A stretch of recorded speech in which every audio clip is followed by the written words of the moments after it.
רבה לך. ככה אומרים, שמע לזה.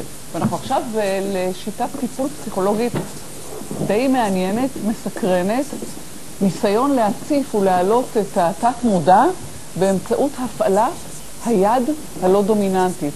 מכריחים את היד הזאת לכתוב, והיא מפעילה כל מיני מרכזים במוח. שלום לך, ויטל אלון כהן. שלום רב. פסיכולוגית קלינית, את מטפלת בשיטה הזאת. אמרתי נכון? כן. אז תסבירי. אוקיי, אז השיטה היא מאוד מעניינת, כמו שאמרת, ובמהותה אנחנו מפעילים את שתי הידיים. היד הדומיננטית של רובנו, יד ימין, היא נשלטת על ידי ההמוספירה השמאלית של המוח, וזה החלק שאחראי על הוורבלי, על המילולי, על הלוגי, על הליניארי, זאת אומרת, על המודע, על מה שמתחיל במקום אחד ונגמר במקום שני. היד השמאלית של רובנו, של כולנו, נשלטת על ידי ההמוספירה הימנית, וההמוספירה הזאת אחראית על הצד היצירתי, על הצד הלא מילולי, על הצד הדמיוני, הפנטסטי, הצבע.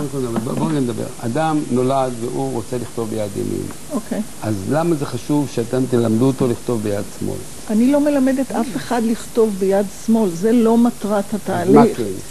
השיטה נולדה, שאפילו אני לא בדיוק יודעת איפה, השיטה נולדה כרעיון לפתח את הצד היצירתי של הבן אדם. זאת אומרת, להפעיל את ההמוספירה שאחראית על היצירתיות, ולהביא את זה דרך היד שנשלטת על ידי ההמוספירה הזאת, לפתח את זה. בהנחה שככה גם דברים עולים מן התת מודע, מציפים, כן?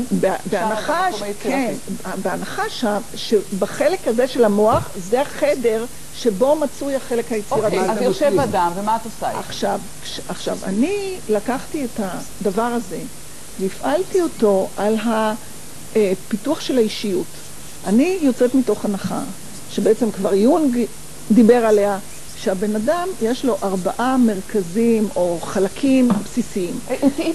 סליחה, אבל אנחנו רוצים את זה בפשוט, כי אנחנו אנשים פשוטים. נכנס אלייך אדם מבקש טיפול. מאוד פשוט. מה את עושה? מאוד פשוט. יש לנו 4 חלקים. מה את אומרת לו? יש לנו 4 חלקים. פיזי, רגשי, רוחני ושכלי. אני מאמינה שלכל אחד יש את 4 החלקים האלה.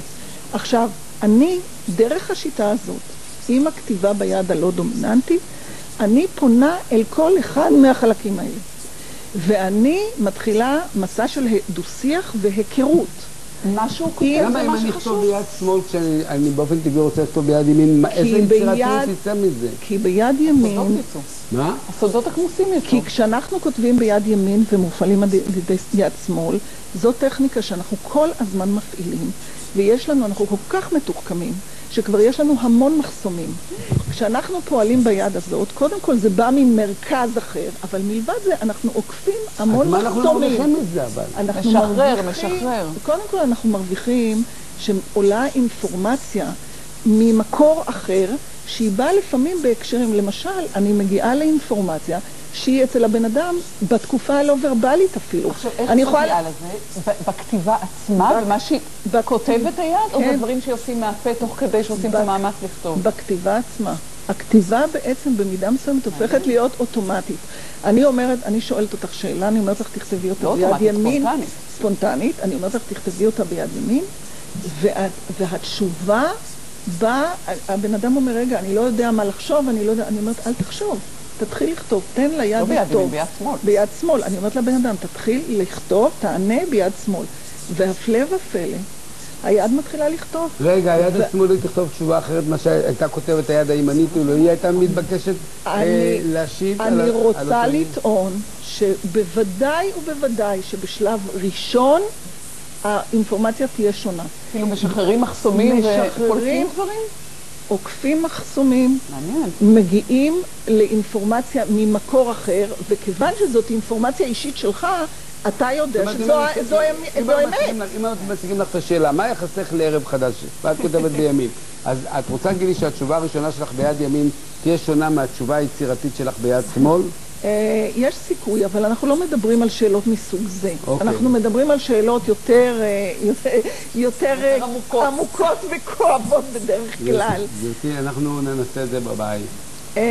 כן. תודה רבה לך.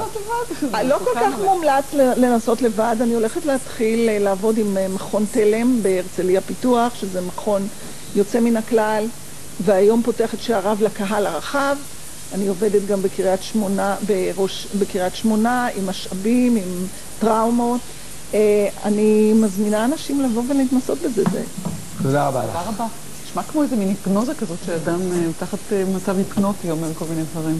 אבל כאשר מסתיימים החיים, ישנו סיפור לא נעים עם צוואות וירושות. והדוקטור חיים כץ ושמואל כץ, דוקטור חיים כץ הוא גם עורך דין, כתבו ספר שנקרא